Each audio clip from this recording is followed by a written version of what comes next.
Hi viewers, ఈరోజు మనం సరాసరి అనే టాపిక్ని చూడబోతున్నాము. సో మొదటగా సరాసరిలోని సూత్రాలను మనం చూద్దాం. సరాసరి అనగా రాసుల మొత్తము బై రాసుల సంఖ్య.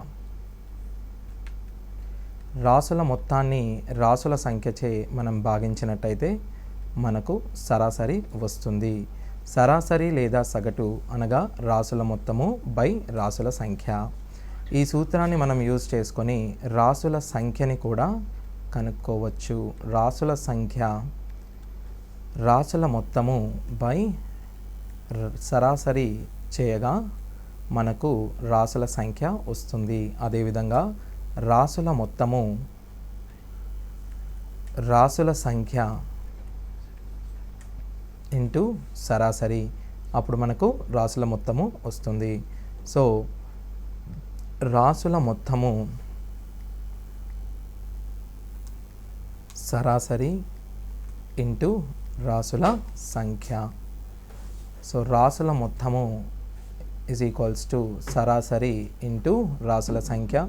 అదేవిధంగా మనకు సరాసరిని చూసినట్టయితే రాసుల మొత్తము బై రాసుల సంఖ్యగాను, రాసుల మొత్తాన్ని సరాసరి ఇంటూ రాసుల సంఖ్యగాను, రాసుల సంఖ్యను రాసుల మొత్తము బై సరాసరిగాను మనం చెప్పుకోవచ్చు. ఈ మూడు కేసులలో మనము రాసుల మొత్తాన్ని కేవలము లవంలోనే గమనించవచ్చు. సో ఈ విధంగా మీరు సరాసరిని కనుగొనవచ్చు. ఉదాహరణకు 10, 12, 15, 20, 25ల సరాసరి చూసినట్టయితే మనము సరాసరి ఈజ్ ఈక్వల్స్ టు 10 + 12 + 15 + 20 + 25.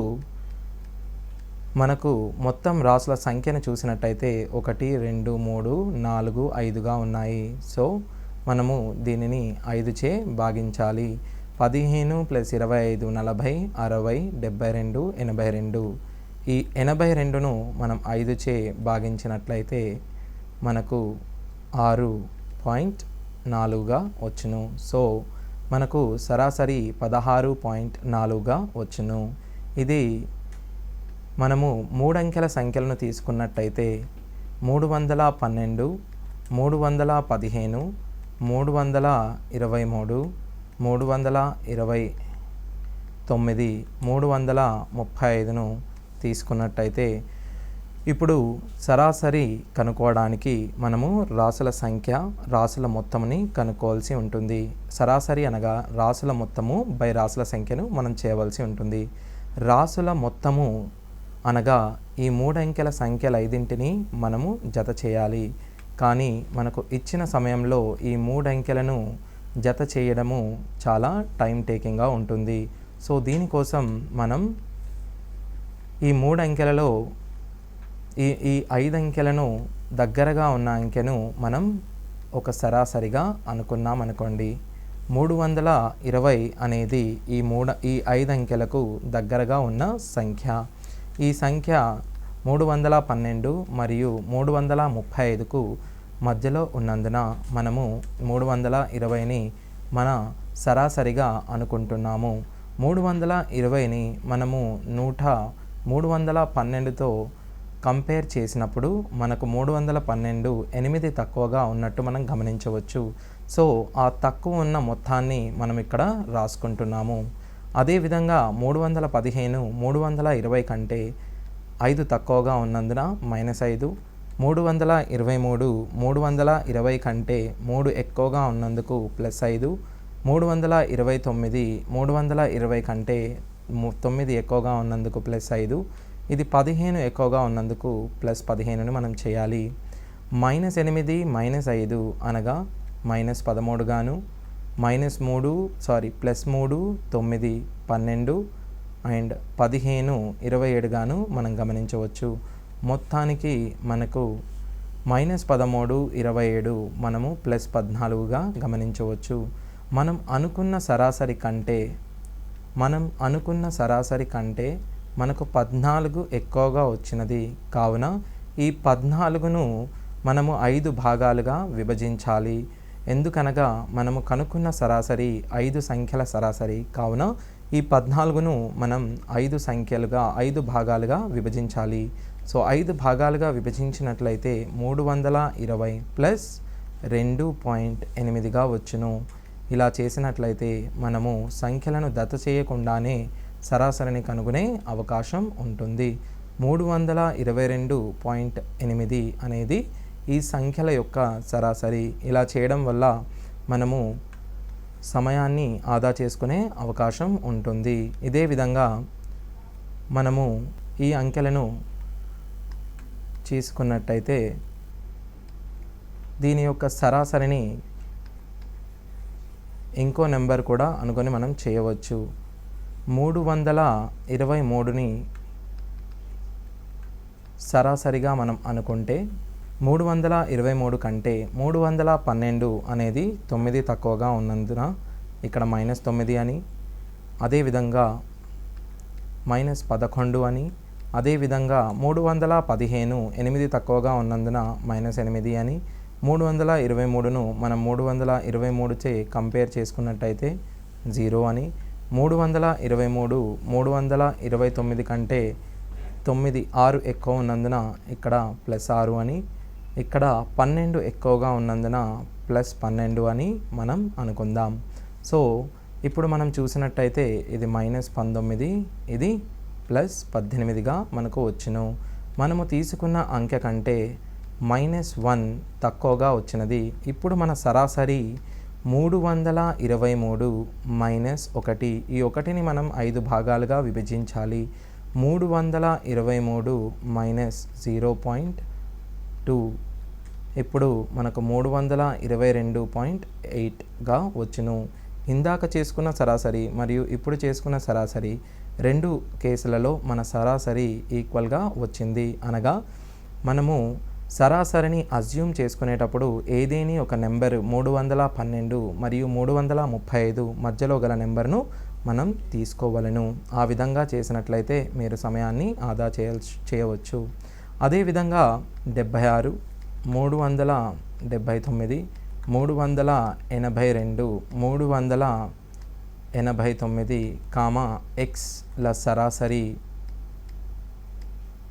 385 అయిన x విలువ ఎంత? ఇప్పుడు మనము దీనిలో x విలువ కనుగొనాలి. సో x విలువ కనుగొనడానికి మనము సాధారణంగా 376, 379, 382 మరియు 389 xలను జత చేసి దీనిని 5చే భాగించి 385కు సమానం చేయాల్సి ఉంటుంది. కానీ అలా చేసినప్పుడు మనకు చాలా సమయం తీసుకున్నందున దీనిని మనము ఇచ్చిన సరాసరితో పోల్చడంతో మనకు x విలువ చాలా సులభంగా వచ్చే అవకాశం ఉంది. ఇప్పుడు 385ను మనం 376తో కంపేర్ చేసుకున్నట్టయితే 376 అనేది 385 కంటే 9 తక్కువగాను, 379 6 తక్కువగాను, 382 3 తక్కువగాను, అదేవిధంగా 385 4 ఎక్కువగాను వచ్చినందువల్ల ఇప్పుడు మనము దీనిని బ్యాలెన్స్ చేసుకోవాలి. సో -9 -6 -15 -18 మనకు +4 అనగా మొత్తానికి మనకు -14 వచ్చింది. మనము ఇచ్చిన సరాసరిని తీసుకున్నందువలన -14ను మనము తుల్యపరచడానికి +14గా తీసుకోవాలి. అనగా x అనేది 385 కంటే 14 ఎక్కువగా చూపిస్తుంది. అనగా 399గా మనం x విలువను తీసుకోవచ్చు. ఈ విధంగా మనము ఇచ్చిన సంఖ్యల సరాసరిని సులభంగా కనుగొనడానికి అవకాశం ఉంటుంది. ఇదే విధంగా ఇచ్చిన సంఖ్యలు అంక శ్రేణిలో ఉన్నట్టయితే మనము వాటి యొక్క సరాసరిని మొదటి సంఖ్య ప్లస్ చివరి సంఖ్యల సగటుగా తీసుకోవచ్చు. ఉదాహరణకు 10, 20, 30, 40ల సరాసరి. 10, 20, 30, 40ల సరాసరి 10 + 40/2 అనగా 25గా మనం గమనించవచ్చు. 25 కేవలం మొదటి ప్లస్ చివరి సంఖ్యల మొత్తమే కాకుండా రెండవ సంఖ్య ప్లస్ మూడవ సంఖ్యల మొత్తము కూడా అనగా 25 మనకు ఖచ్చితంగా మధ్య విలువ అగును. సో నెంబర్స్ మనకు అంక శ్రేణిలో ఉన్నప్పుడు సరాసరి అనేది వాటి మధ్య విలువకు మధ్యగతానికి సమానంగా ఉంటుంది. అదే మనకు 5 సంఖ్యలు అర్థమెటిక్ ప్రోగ్రెషన్ అనగా అంక శ్రేణిలో ఇచ్చినప్పుడు 10, 20, 30, 40, 50 అనే 5 సంఖ్యలు ఇచ్చినప్పుడు మనకు వీటి సరాసరి అనేది మొదటి సంఖ్య ప్లస్ చివరి సంఖ్యల సరాసరి లేకపోతే మధ్య విలువ. సో మనం మధ్య విలువ వచ్చేసి 30 గాను లేదా మొదటి మరియు చివరి సంఖ్యల సరాసరి 1 + 50/2 60 గాను మనము గుర్తించవచ్చు. 60/2 30. సో ఈ రెండు కేసులలో మనకు సరాసరి 30గా వచ్చినది. అనగా ఏదేని ఒక సీక్వెన్స్ అంక శ్రేణిలో ఉన్నట్టయితే దాని సరాసరి మొదటి సంఖ్య ప్లస్ చివరి సంఖ్య /2 లేదా దాటి యొక్క మధ్యగతము అనగా మధ్య విలువను మనము వాటి సరాసరిగా తీసుకోవచ్చు.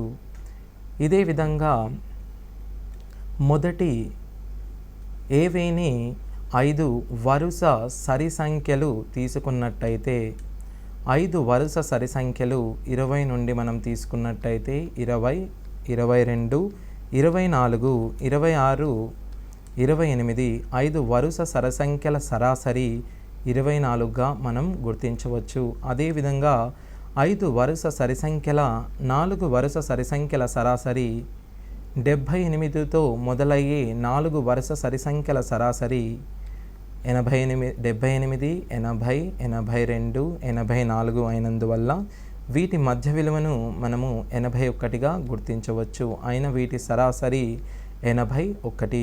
అదేవిధంగా ఏవేని 4 వరుస బేసి సంఖ్యలను మనం తీసుకున్నట్టయితే 13, 15, 17, 19 వీటి యొక్క సరాసరిని మనం 16గా గుర్తించవచ్చు.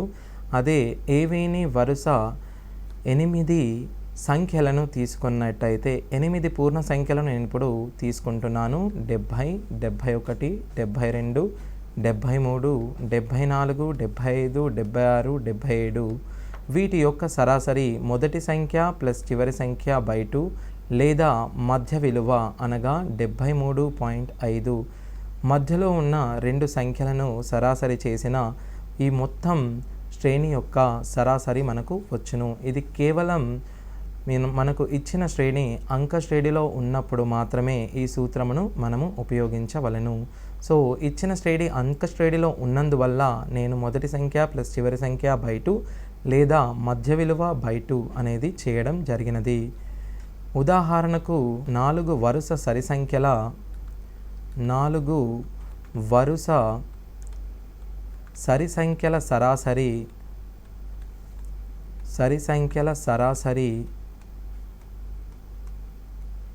81 అయిన అందుగల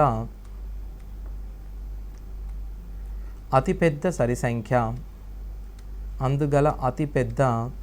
సరి సంఖ్యను మనం కనుక్కోవాలి. 4 వరుస సరి సంఖ్యల సరాసరి 81 అయినచో వాటి యొక్క ఆ సరి సంఖ్యలు 81 తర్వాత 82, 81కి ముందుగా 80 మరియు 82 తర్వాత మనం 84ను 80కి ముందు 78ని మనం గమనించవచ్చు. సో మనకు ఉన్న 4 సరి సంఖ్యలు 78, 80, 82, 84గా మనం గమనించవచ్చు. ఇలా అతిపెద్ద సరి సంఖ్యను మనము 84గా గుర్తించవచ్చు. ఇదే విధంగా 6 వరుస సరి సంఖ్యల సరాసరి 25 అయినచో అందుగల చిన్న సంఖ్య మరియు పెద్ద సంఖ్యల లబ్ధము ఎంత? అందుగల చిన్న సంఖ్య మరియు పెద్ద సంఖ్యల లబ్ధము ఎంత అనగా, మొదట మనము ఆ సరి సంఖ్యలను కనుగొనే ప్రయత్నం చేద్దాం. 25 సరాసరిగా కలిగిన 6 సరి సంఖ్యలు 25 తర్వాత మనం 26 గాను, 26 తర్వాత మనం 28 గాను, 28 తర్వాత 30 గాను, 25కు ముందు 24 గాను, 24కు ముందు 22 గాను, దాని ముందు 20 గాను గమనించవచ్చు. ఇవి ఇచ్చిన 6 వరుస సరి సంఖ్యలు. అడిగిన విధముగా అతి చిన్న సంఖ్య 20 మరియు అతి పెద్ద సంఖ్య 30. వీటి యొక్క లబ్ధమును మనం 600గా గమనించవచ్చు. ఇదే విధంగా మొదటి 3 యొక్క లేదా 5 యొక్క మొదటి 15 గుణిజాల సగటును మనం ఇప్పుడు కనుక్కుందాం. 5 యొక్క మొదటి 15 గుణిజాల సగటును కనుగొనడానికి మనము మొదటగా 5 యొక్క గుణిజాలను రాసుకోవాలి. మొదటగా 5 మరియు 10, 15 ఇలా 5 యొక్క 15వ గుణిజము 5 × 15 75గా గుర్తించవచ్చు. ఈ సంఖ్యలన్నీ అంక శ్రేణిలో ఉన్నందువలన మనము దీనిని 5 + 75/2గా రాసుకోవచ్చు. అనగా 5 + 75ను మనం 80 గాను, 80/2 40 గాను మనము గుర్తించవచ్చు. ఈ విధంగా మనము ఇచ్చిన సంఖ్యల యొక్క సరాసరిని కనుగొనవచ్చు. సరాసరిని కొన్ని ఉదాహరణలతో చూద్దాం. అది మొదటగా 40, 10, 25, 20, 35 xల సగటు 25 అయితే x విలువ ఎంత? 40, 10, 25, 20, 35 మరియు xల సరాసరి రాసుల మొత్తము 1, 2, 3, 4, 5, 6 బై రాసుల సంఖ్య చేసినట్లయితే మనకు సరాసరిగా వచ్చును. రాసుల మొత్తము 40 + 10 50, 50 + 20 70, 70 + 25 + 35ను 60గా గమనించవచ్చు. 70 + 60 130 గాను ప్లస్ x = 6 × 25ను మనము 150 గాను గమనించవచ్చు. ఈ విధముగా చేసినట్లయితే మనకు x విలువ 20గా వచ్చును. దీనిని మనము మరొక పద్ధతి ద్వారా కూడా చేయవచ్చు. అది ఏ విధంగానగా 40, 10, 25, 20, 35 xల సరాసరి ఇచ్చిన సరాసరి 25 కావున మనము ఇచ్చిన నెంబర్ని 25తో పోల్చండి. ఇది 15 ఎక్కువగాను, ఇది 15 తక్కువగాను, ఇది 0 గాను, ఇది 5 తక్కువగాను, ఇది 10 ఎక్కువగాను ఉన్నందువలన మనము -15 + 15ను క్యాన్సిల్ చేసుకోవడం వలన మనకు చివరగా +5 రావడం జరిగింది. దీనిని బ్యాలెన్స్ చేసుకొనుటకు మనము -5 గాను తీసుకోవాలి. అనగా ఇచ్చిన x విలువ అనేది మనము తీసుకున్న యావరేజ్ కంటే అనగా మనము తీసుకున్న సరాసరి కంటే 5 తక్కువగా ఉన్నందున దీనిని మనం 20గా చెప్పుకోవచ్చు. ఈ క్రింది 2 పద్ధతుల ద్వారా మనము ఇచ్చిన సంఖ్యల సరాసరిని కనుగొనవచ్చు. ఎప్పుడు కానీ ఇచ్చిన సంఖ్యలు చిన్నవి అయినచో మీరు మొదటి పద్ధతిలో యావరేజ్ కనుగొనవచ్చు. ఇచ్చిన సంఖ్యలు 3 అంకెల సంఖ్యలైనా అవి దగ్గరగా ఉండి పెద్ద విలువలు ఇచ్చినా కూడా మీరు రెండవ పద్ధతిలో యావరేజ్ని సులువుగా కనుగొనే వీలు ఉంటుంది. అలాగే మరొక ఉదాహరణ 16a + 16b = 48 అయితే a మరియు bల సగటు ఎంత? So 16 + 16a + 16b 16a + 16b = 48 అయినా 16ను మీరు ఇరువైపులా 16చే భాగిస్తే మనకు a + b = 3 వచ్చును. ఇలా చేసినట్టయితే మనకు అడిగిన విలువ a మరియు bల సగటు. a మరియు bల సగటు అనగా a + b/2 అని అడిగారు. సో a + b/2 అనగా 3/2 అనగా 1.5గా వచ్చును.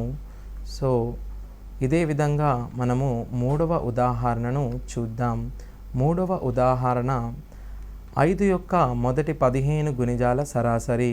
నేను ఇంతకుముందు చెప్పిన విధముగా మొదట 5 యొక్క గుణిజాలను మీరు రాయండి. 5, 10, 15 సో ఆన్. 5 యొక్క 15వ గుణిజము మనము 5 × 15గా గమనించవచ్చు, అనగా 75.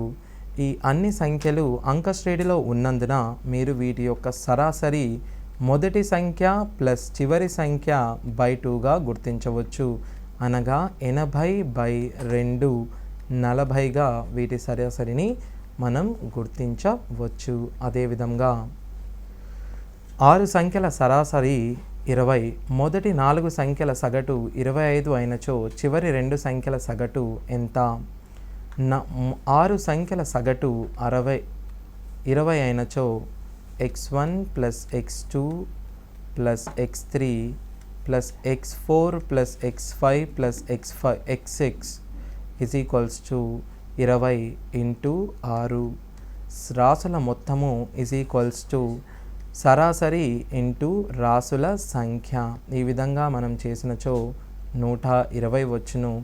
మొదటి 4 సంఖ్యల సరాసరి 25 అనిన x1 + x2 + x3 + x4ను మనం 25 × 4 100గా గమనించవచ్చు. అనగా మనం ఇక్కడ గమనించినట్టయితే మొదటి సమీకరణము మరియు రెండవ సమీకరణము నుండి x5 + x6 విలువను మనం గుర్తించవచ్చు. 6 సంఖ్యల మొత్తము 120 గాను మొదటి 4 సంఖ్యల మొత్తము 100 గాను అయినట్టయితే x5 + x6ను మనం 20గా గమనించవచ్చు, అనగా ఇరువైపులా 2చే భాగించగా మనకు x5 మరియు x6ల సరాసరి 10గా వచ్చును. సో ఈ విధంగా మనము x5 మరియు x6ల సరాసరిని కనుగొనవచ్చు. చివరి 2 సంఖ్యల సగటును మనం x5 + x6గా మనము గమనించవచ్చు. 9 సంఖ్యల సగటు 30, మొదటి 5 సంఖ్యల సగటు 25 కాగా చివరి 3 సంఖ్యల సగటు 35 అయితే 6వ సంఖ్యను మనము 1గా తీసుకుందాము. సంఖ్యల మొత్తము మనము చేసినచో మొదటి 5 సంఖ్యల సరాసరి 25 కావున మొదటి 5 సంఖ్యల మొత్తము 125 గాను చివరి 3 సంఖ్యల సరాసరి 35 అయినందున చివరి 3 సంఖ్యల మొత్తము 115 గాను మరియు మిగిలిన 6వ సంఖ్యను x గాను చేయగా వీటి మొత్తము 9 సంఖ్యల సగటు 30 ఇచ్చిన 9 × 30 270గా మనం గమనించవచ్చు. ఈ 3 సంఖ్యలను మనము జత చేసిన 230 + x = 270గా వచ్చును. x = 40గా మనం గుర్తించవచ్చు. ఇది రాసుల సంఖ్య మరియు రాసుల మొత్తము అనే సూత్రము ద్వారా మనము ఈ సరాసరిని లేదా 6వ సంఖ్యను కనుగొనడం జరిగినది. మరి ఒక ఉదాహరణను మనం గమనించినట్లయితే వికాస్ ABCD సబ్జెక్టులలో 80 మార్కులు సగటు పొందాడు, అనగా వికాస్ యొక్క మొత్తం మార్కులు ABCD నందు 85 × 4 అనగా 104 5ల 20 36గా 340గా మనం గమనించవచ్చు. అదే A మరియు B సబ్జెక్టులలో 75 మార్కులు పొందితే సగటున A మరియు Bలలో 75 మార్కులు, అనగా 75 × 2ను మనము రాసుల మొత్తముగా గుర్తించవచ్చు. ఈ 2 సమీకరణాల నుంచి మనము మొదటి సమీకరణం నుంచి రెండవ సమీకరణమును తీసివేసినచో మనకు C మరియు Dల మొత్తం వచ్చును. C మరియు Dల మొత్తము 340 -150ని చేసినట్టయితే మనకు 190గా వచ్చును. కానీ మనను అడిగినది C మరియు D సబ్జెక్టులో పొందిన సగటు మార్కులు. సగటు మార్కులు అడిగినందువల్ల మనము ఇరువైపులా 2చే భాగించినట్లయితే 190/2 మనము 80, 95గా మనము వీటిని గుర్తించవచ్చు. ఈ విధముగా సరాసరి సూత్రాన్ని ప్రతిక్షేపించి మనము సరాసరిని కనుగొనవచ్చు. ఇదే విధంగా ఏ బ్యాగు యొక్క బరువు 5.5 కిలోలు, బి బ్యాగు ఏ బ్యాగు బరువు కంటే 3.5 కిలోలు ఎక్కువ అనగా ఏ బ్యాగు యొక్క బరువు 5.5 గాను, బి బ్యాగు యొక్క బరువు మనము 3.5 కిలోలు ఎక్కువ అనగా 3.5 ప్లస్ 5.5 9 కిలోలుగా మనము గుర్తించవచ్చు. ఆ 2 బ్యాగుల బరువుల సగటు ఎంత? ఈ 2 బ్యాగుల సగటును మనం కనుగొనదలిచిన a ప్లస్ b/2 అని అడుగుతున్నాడు. సో 5.5 ప్లస్ 9/2 చేయగా 14.2 కాగా 14ను మనం 2చే భాగించిన 7, 0.5ను మనం 2చే భాగించగా 0.25 కిలోలు వచ్చును. ఇదే విధంగా మనము మరి ఒక ఉదాహరణను చూసుదాము. 3 సంఖ్యలలో మొదటి సంఖ్య రెండవ దానికి రెండింతలు మరియు మూడవ దానిలో సగం. 3 సంఖ్యలలో మొదటి సంఖ్య రెండవ దానికి రెండింతలుగాను మరియు మూడవ దానిలో సగంగాను చెప్పవచ్చు. అనగా మనము మూడవ సంఖ్యను 2x అనుకున్న మొదటి సంఖ్య x గాను మరియు రెండవ సంఖ్య x/2 గాను మనం చెప్పుకోవచ్చు. మొదటగా మనము రెండవ సంఖ్యను అనుకుందాం. రెండవ సంఖ్య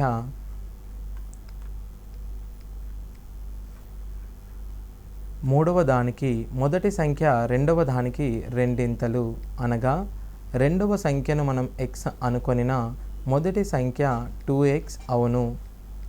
అదేవిధంగా మూడవ దానిలో సగం. మూడవ దానిలో మొదటి సంఖ్య సగం అనిన మూడవ సంఖ్యను మనము 4x అని అనుకొనవచ్చు. ఈ విధంగా చేసినట్టయితే మీకు ఆ సంఖ్యలు భిన్న రూపంలో రాకుండా మనం చేయవచ్చు. ఇంతకుముందు చేసిన విధంగా చేస్తే మనకు సంఖ్యలు భిన్న రూపంలో రావడం వలన మనకు క్యాలిక్యులేషన్ పార్ట్ కొద్దిగా ఇబ్బంది అయ్యే అవకాశం ఉంటుంది. సో మనము భిన్నాన్ని తీసివేయడానికి ప్రయత్నించుకోవాలి. ఈ విధంగా రాసినట్టయితే మనకు భిన్న రూపంలో రాకుండా ఉంటుంది. మరియు ఈ మూడింటి సగటు 56 కావున ఈ మూడింటి సగటును మనం కనుగొనదలిచిన రాసుల మొత్తము అనగా 2x plus x plus 4x by 3చే భాగించిన మనకు 56 వచ్చును. 7x/3 = 56 అనినా 7, 8 x మనకు 24గా చెప్పవచ్చు. మరియు అడిగిన వాటిలో మనం చూసినట్టయితే మొదటి సంఖ్య మరియు మూడవ సంఖ్యల మధ్య భేదం. మొదటి సంఖ్యను మనము 2x, మూడు సంఖ్యను 4xగా గమనించవచ్చు. వీటి మధ్య భేదమును మనము 4x - 2x అనగా 2xగా మనం గమనించవచ్చు. 2 × 24 మనము 48గా చెప్పవచ్చు. ఈ విధంగా మనము సరాసరి పైన ఉన్న సామాన్య ప్రశ్నలను ఈ విధంగా సాల్వ్ చేయవచ్చు. అదేవిధంగా మనము సరాసరిలో వివిధ పద్ధతులను చూసినప్పుడు మనము ఇంకొక పద్ధతిని మనము నేర్చుకుందాము. ఇప్పుడు మనము 2 సమూహాలను యాడ్ చేసినప్పుడు దాని యొక్క సరాసరి ఏ విధంగా ఉంటుందో మనం ఇప్పుడు దానిని చూద్దాం. ఒక తరగతి గదిలో 50 మంది విద్యార్థులు ఉన్నారనుకోండి. ఇందులో మొదటగా 20 బాలికల సరాసరి మనము 40 గాను మరియు 30 బాలుల సరాసరి 50 గాను తీసుకున్నప్పుడు ఈ క్లాసు అనగా ఈ తరగతి నందు ఉన్న బాలురు మరియు బాలికల సరాసరి మార్కులు మనము కనుగొనదలిచిన క్రింది విధంగా దీనిని కనుగొనాలి. అది ఎట్లనగా, తరగతి నందు 50 మంది విద్యార్థులు గలరు. ఇందులో 20 మంది బాలికల సగటు మార్కులు 40 మార్కులుగాను, 30 మంది బాలుల సగటు మార్కులు 50 మార్కులుగాను ఇవ్వడం జరిగినది. మొత్తం తరగతి యొక్క సరాసరి కనుగొనదలిచిన తరగతిలో గల మొత్తం మార్కులు మరియు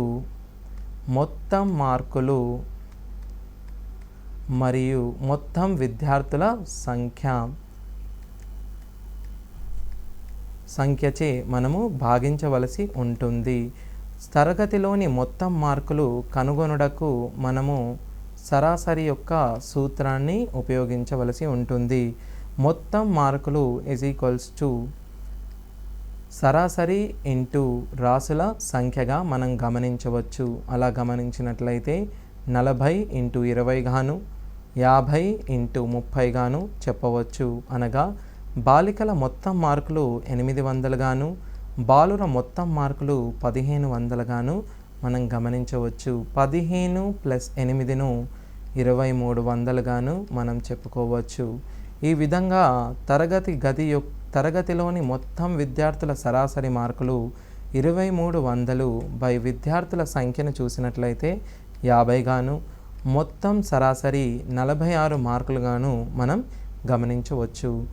ఇది ఇంకొకసారి మనం గమనించినట్టయితే 20 మంది యొక్క సరాసరి 40 గాను, 30 మంది యొక్క సరాసరి 50 గాను, మొత్తం సరాసరి 20 × 40 + 30 × 50 తరగతి గదిలోని మొత్తం విద్యార్థుల సంఖ్యను 20 + 30 గాను మనం రాయవచ్చు. దీనిలో మనము 10ని ఉమ్మడి కారణాంకముగా తీసిన 2 × 40 + 3 × 50గా మనం రాసుకోవచ్చు. కింద హారము నుండి కూడా 10 కామన్గా తీసిన మనము ఈ 10ని క్యాన్సిల్ చేసుకొనినా ఇప్పుడు మన సరాసరి 2 × 40 80 గాను, 3 × 50 150 గాను, 5 46గా మనకు వస్తుంది. అనగా తరగతి గదిలో 20 బాలికలు మరియు 30 బాలులు ఉన్నా, లేదా 2 బాలికలు 3 బాలురు ఉన్నా మనకు ప్రతిక్షేపించిన సూత్రం మాత్రం ఒకటే. అనగా మనకు తరగతి గదియందు ఉన్న విద్యార్థినులు కన్నా వాటి యొక్క నిష్పత్తి చాలా ముఖ్యం. సో తరగతి గదిలోని బాలికలు మరియు బాలులు 2:3 నిష్పత్తిలో ఉన్నందువల్ల వాటి యొక్క సరాసరి మనకు 46 వచ్చినది.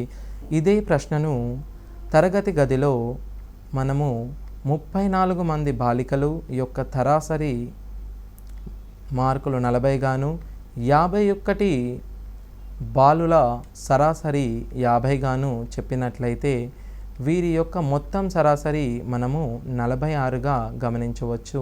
ఎందుకనగా నేను ఇక్కడ బాలికలు మరియు బాలుల సంఖ్యను మార్చడం జరిగింది, కానీ వాటి నిష్పత్తి ఇంకను 2:3లోనే ఉంది. కనుక వీటి యొక్క సరాసరి 46గా ఇప్పటికీ మనం వీటిని గుర్తించవచ్చు.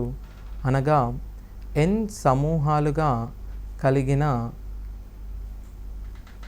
విద్యార్థుల యొక్క సరాసరి ఏవనైనను, n2 విద్యార్థులు యొక్క సరాసరి A2 అయినను, మొత్తం n1 and n2 విద్యార్థుల సరాసరిని మనము n1 A1 గాను ప్లస్ n2 A2 గాను n1 ప్లస్ n2గా మనం గమనించవచ్చు. దీనిని నేను క్యాపిటల్ Aతో సూచిస్తున్నాను. అదేవిధంగా మూడవ సమూహము n3 మెంబర్స్ కలిగి వాటి యొక్క సరాసరి A3 అయినను n1 A1 plus n2 A2 plus n3 A3 n1 plus n2 plus n3గా మనం గమనించవచ్చు. ఇక్కడ మనము లవములో రాసుల మొత్తమును, హారములో రాసుల సంఖ్యను చేయడం జరిగినది. ఇదే విధంగా మనము ఈ ఫార్ములాని చూసినట్టయితే N1A1 plus N2A2 by N1 plus N2ను నేను క్యాపిటల్ ఏతో సూచించడం జరిగింది. ఈ N1A2ను మనము కుడివైపు తీసుకువెళ్ళిన N1A1 ప్లస్ N2A2గా is equals to N1A plus N2A చెప్పుకోవచ్చు. ఇప్పుడు ఈ N1ను ఇటువైపు, N2ను మనం ఇటువైపు తెచ్చిన N1A1 మైనస్ క్యాపిటల్ ఏ గాను is equals to N2 into capital A minus A2 గాను మనము దీనిని గుర్తించవచ్చు. దీనిని సులభ పద్ధతిలో గుర్తుంచుకోవడానికి మొదటగా N1 గ్రూపు మరియు N2 గ్రూపు కల విద్యార్థులను యొక్క సరాసరి A1 గాను, వీటి విద్యార్థుల సరాసరి A2 గాను, మొత్తం N1 మరియు N2 విద్యార్థుల సరాసరిని క్యాపిటల్ ఏని గాను మనము గుర్తించాలి. ఇప్పుడు మనం N1 ఇంటూ వీటి యొక్క డిఫరెన్స్ను మనం D1 గాను, N2 ఇంటూ వీటి యొక్క డిఫరెన్స్ను D2 గాను గమనించినట్టయితే N1ను మొదటగా ఉన్న డిఫరెన్స్తోని భేదముతోని మనము లబ్ధము చేయవలను. కుడివైపు N2 into capital A minus A2గా చేయవలను. ఇలా మనం ఈ ఫార్ములాను సులువుగా గుర్తించుకోవచ్చు. రెండు వైపుల నుండి మనము మైనస్ను కామన్ తీసిన ఇదే ఫార్ములాను మనము capital A minus A1 is equals to N2 into A2 minus capital ఏగా గుర్తించవచ్చు. మనము A1 అనేది మొదటి N1 మంది యొక్క సరాసరి మరియు A2 అనేది N2 మంది యొక్క సరాసరిగా గుర్తించాలి. క్యాపిటల్ ఏ అనేది ఎల్లప్పుడూ A1 మరియు A2 మధ్యలో ఉండును.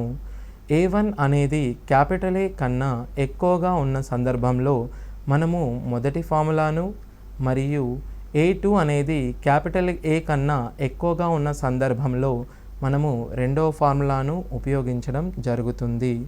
ఇప్పుడు మనం దీనిని చూసినట్టయితే ఈ ఫార్ములాను మనము సులభంగా N1 D1 అనియు, N2 D2 అనియు మనం రాసుకోవచ్చు. D1 అనిన A1 మరియు Aల మధ్య భేదము, అలాగే D2 అనిన క్యాపిటల్ ఏ అండ్ A2ల మధ్య భేదముగా మనము గమనించవచ్చు. ఇప్పుడు మనం ఇదే ఫార్ములాని చూసినట్టయితే N1 into A1 minus capital A is equals to N2 into capital A minus A2గా మనం గమనించవచ్చు. N1 బై N2 మనం చేసినట్టయితే A minus A2 by A1 minus capital ఏగా మనం గుర్తించవచ్చు. ఇప్పుడు దీనిని సులభంగా గుర్తుంచుకోవడానికి మొదటగా N1 N2 A1 A2ను క్యాపిటల్ ఏను మనము రాసుకోవాలి. ఇలా రాసినప్పుడు A2 మైనస్ Aల డిఫరెన్స్ అనగా A2 మైనస్ Aల భేదము ఇటువైపు మనం రాసుకోవాలి. కుడివైపు భేదము ఎడమవైపు భేదమును కుడివైపు రాయడం వల్ల మనకు N1 మరియు N2ల నిష్పత్తి సులువుగా వస్తుంది. సో ఒకవేళ ఇచ్చిన విలువలలో N1 మరియు N2 విలువలు లేకపోయినచో దాని నిష్పత్తిని మనం కనుగొనుటకు క్యాపిటల్ ఏ మైనస్ A2 మరియు A1 మైనస్ Aగా మనము గుర్తించవచ్చు. ఇంతకు ముందుగా తీసుకున్న ఉదాహరణకు ఒక తరగతి గదిలో కల X విద్యార్థినిల లేకపోతే X బాలికల సగటు మార్కులు 40 గాను, Y బాలుల సగటు మార్కులు 50 గాను, మొత్తం క్లాసు యొక్క సగటు మార్కులను 46 గాను ఇచ్చిన 40, 50, 46 ఇక్కడ భేదమును ఇటువైపు రాసుకోండి, ఇచ్చట భేదమును మీరు ఇటువైపు రాసుకొనిన ఈ రెండు N1 మరియు N2ల మధ్య నిష్పత్తి 2:3గా వచ్చుచున్నది. సో ఈ విధంగా మనకు N2 మరియు N1 N2ల మధ్య నిష్పత్తిని మనం కనుగొనవచ్చు. X మరియు Y ఇవ్వడం జరిగినది. ఒకవేళ 20 బాలికల సరాసరి 40 గాను 30 బాలుల సరాసరి ఇవ్వకపోయినప్పుడు మొత్తం తరగతి యొక్క సరాసరిని 46గా ఇచ్చినప్పుడు ఏ విధంగా ఈ x వాల్యూను మనం కనుగొనదామో ఇప్పుడు చూద్దాం. n1 విలువ 20 గాను n2 విలువ 30 గాను మనం తీసుకోవాలి. ఇదే విధంగా మనకు a1 40గా ఇవ్వడం జరిగింది. a2 మనకు తెలియనందువల్ల మనము x గాను మరియు ఈ రెండింటి సరాసరి 46 గాను మనం గమనించవచ్చు. మొదటగా మనము n1 మరియు n2లను గమనించినట్లయితే మనము వీటి నిష్పత్తిని తీసుకోవాల్సి ఉంటుంది. n1 మరియు n2ల నిష్పత్తి 2:3 గాను మనం గమనించవచ్చు. అనగా ఇప్పుడు మనం ఇచ్చిన సూత్రాన్ని ప్రతిక్షేపిస్తే 2 ఇంటూ అనగా n1 ఇంటూ 40 మరియు 46 మధ్య భేదము అనగా 40 మరియు 46 మధ్య భేదము మనకు 6 గాను మరియు 3 n2 ఇంటూ 40 తక్కువ ఉన్న కారణం వలన x అనేది 46 కంటే ఎక్కువగా ఉండడం జరుగుతుంది. అనగా x మరియు 46 మధ్య భేదము x మైనస్ 46గా మనం గుర్తించవచ్చు. 3 రెండ్ల మనకు 4 గాను x మైనస్ 46ను 4గా గుర్తించవచ్చు. x ఈజ్ ఈక్వల్స్ టు 50గా మనం రాసుకోవచ్చు. ఈ విధంగా మనకు n1 మరియు n2 a1 మరియు a2లో ఏదైనా ఒక విలువను ఇవ్వనప్పుడు మనము ఈ సూత్రాన్ని ఉపయోగించి n1 into a minus a1 is equals to n2 into A minus a2 ఈ సూత్రాన్ని మనం ఉపయోగించి n1 మరియు n2 లేదా a1 మరియు a2 విలువలో కనుక్కొనవచ్చు. దీనికి మనము మరికొన్ని ఉదాహరణలు చూద్దాం. ఇప్పుడు మనము ఈ ఉదాహరణ చూసినట్టయితే 24 మంది విద్యార్థులు మరియు వారి ఉపాధ్యాయుడి సగటు వయస్సు 15 సంవత్సరాలు. మనకు మొత్తముగా 24 మంది విద్యార్థులు మరియు ఒక ఉపాధ్యాయుడు కలడు. వీటిని మనము 2 గ్రూపులుగా భావించిన మొదటి గ్రూపు నందు 24 విద్యార్థులు, రెండవ గ్రూపు నందు ఒక ఉపాధ్యాయుడిని మనం తీసుకోవాలి. ఉపాధ్యాయుడి వయస్సు పరిగణించకపోయినచో సగటు వయస్సు ఒక సంవత్సరం తగ్గింది. అనగా 24 మంది విద్యార్థుల సగటు వయస్సును మనం 14 గాను, మొత్తం 24 ప్లస్ 1 మొత్తం అందరి యొక్క సగటు వయస్సును 15 గాను గమనించవచ్చు.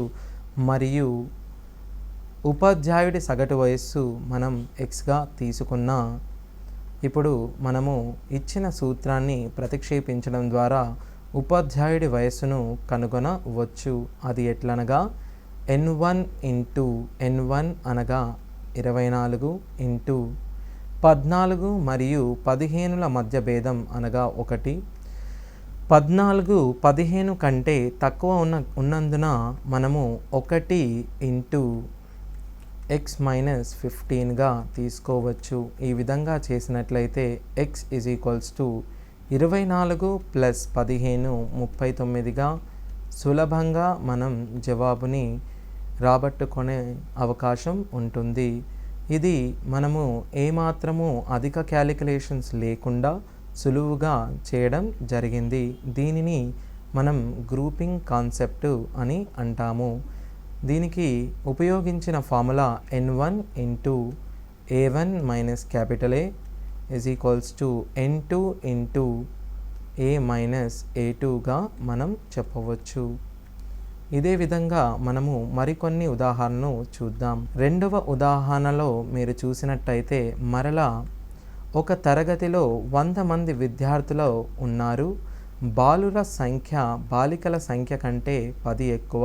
అనగా బాలుర సంఖ్య మరియు బాలికల సంఖ్య మనకు 100 గాను మరియు బాలుల సంఖ్య బాలికల సంఖ్య కంటే 10 ఎక్కువ అనడం చేత మనకు క్లాస్ రూములో అనగా తరగతిలో గల బాలులందరినీ కలిపినట్టయితే 100 మంది, బాలురు బాలికలను కలిపినట్టయితే 100 మంది బాలురు మరియు బాలికల భేదము 10గా ఇచ్చినప్పుడు ఈ రెండు సమీకరణాలను మనము సాధించిన 2b = 110గాను, అనగా తరగతి గదిలో గల విద్యార్థుల సంఖ్య 55గాను, బాలికల సంఖ్యను 45గాను మనం గుర్తించవచ్చు. ఈ విధంగా మొదట మీరు బాలబాలికలను కనుగొనాలి. అదేవిధంగా బాలుర సగటు బరువు 50 కిలోగ్రాములు, తరగతి గదిలోని విద్యార్థులందరి సగటు బరువు 45.5 కిలోగ్రాములు. అనగా మొదటగా మీరు తరగతి గదిలో కల బాలులను, మొదటిగా రెండవసారి బాలికలను మరియు బాలుల సగటు బరువు 50గాను, బాలికల సగటు బరువును మనం కనుక్కోవాల్సి ఉంటుంది. అనగా ఇది x గాను, మరియు మొత్తం తరగతి గదిలో కల సగటు బరువును 45.5గా గుర్తించాలి. ఇక్కడ మనం చూసినట్టయితే n1 మరియు n2ల నిష్పత్తిని తీసుకోండి. అనగా 9 మరియు 11. 11:9 నిష్పత్తిలో అవి ఉన్నాయి. ఇప్పుడు మనం సూత్రాన్ని ప్రతిక్షేపించి x వాల్యూని కనుగొనవచ్చు. అది ఎట్లనగా 11 ఇంటూ ఈ రెండింటి మధ్య భేదము 50 మరియు 45.5 మధ్య భేదము 4.5 గాను, ఇదే విధంగా 9 ఇంటూ 50 45.5 కంటే ఎక్కువ ఉన్నందు చేత మనము x అనేది 45.5 కంటే తక్కువగా ఉంటుంది. సో దీనిని మనం 45.5 మైనస్ xగా చెప్పవచ్చు. ఇక్కడ 9 ఒకట్లు 9 0.5 గాను మనం గమనించాలి. 11 ఇంటూ 0.5ని మనం 5.5 గాను = 45.5 మైనస్ x గాను రాసుకొనవచ్చు. ఈ సమీకరణాన్ని సాధించిన మనకు x విలువ 45.5 మైనస్ 5.5 అనగా 40గా వచ్చును. ఈ క్రింది విధంగా మనము రెండవ ఉదాహరణను సాధించడం జరిగింది. ఇందులో మొదటగా మనము బాలురు బాలికలను కనుగొని దాని తరువాత దాని సరాసరులను ఇచ్చిన సూత్రంలో ప్రతిక్షేపించగా ఈ వాల్యూ మనకు సులభంగా వస్తుంది. అదేవిధంగా మూడవ ఉదాహరణను మనం చూసినట్టయితే ఒక బ్యాట్స్మెన్ తన 12వ ఇన్నింగ్స్లో 63 పరుగులు చేసి తన స్కోరు సగటున 2 పరుగులను పెంచుకున్నాడు. అనగా 12వ ఇన్నింగ్లో తను చేసిన పరుగుల సంఖ్య 63 గాను, అంతకుముందు 12వ ఇన్నింగ్స్ తరువాత అతని సగటు స్కోరును మనం ఇప్పుడు కనుగొనాలి. అనగా 12వ ఇన్నింగ్లో ఆ బ్యాట్స్మెన్ చేసిన పరుగుల సంఖ్య 63 గాను, అంతకుముందు 11 ఇన్నింగ్స్లో అతడు చేసిన సరాసరి పరుగులను మనం x-2 అనుకొనడం వల్ల మొత్తం 12 ఇన్నింగ్ల యొక్క సరాసరిని మనం xగా గమనించవచ్చు.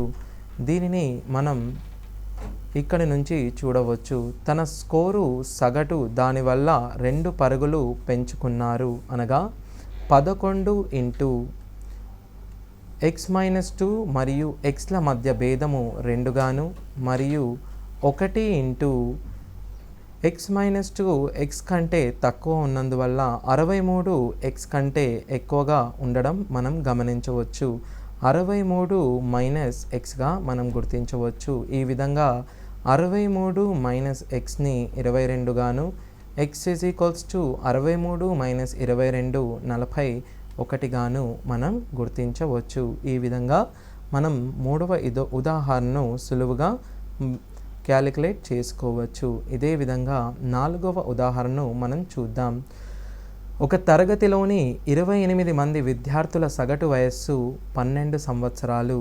ఒక తరగతిలోని 28 మంది విద్యార్థుల సగటు వయస్సు 12 సంవత్సరాలు కాగా వారి ఉపాధ్యాయుని వయసు కలిపితే అనగా 28 మంది సగటు వయస్సును మనం 12 సంవత్సరాలుగా గమనించడం జరిగింది.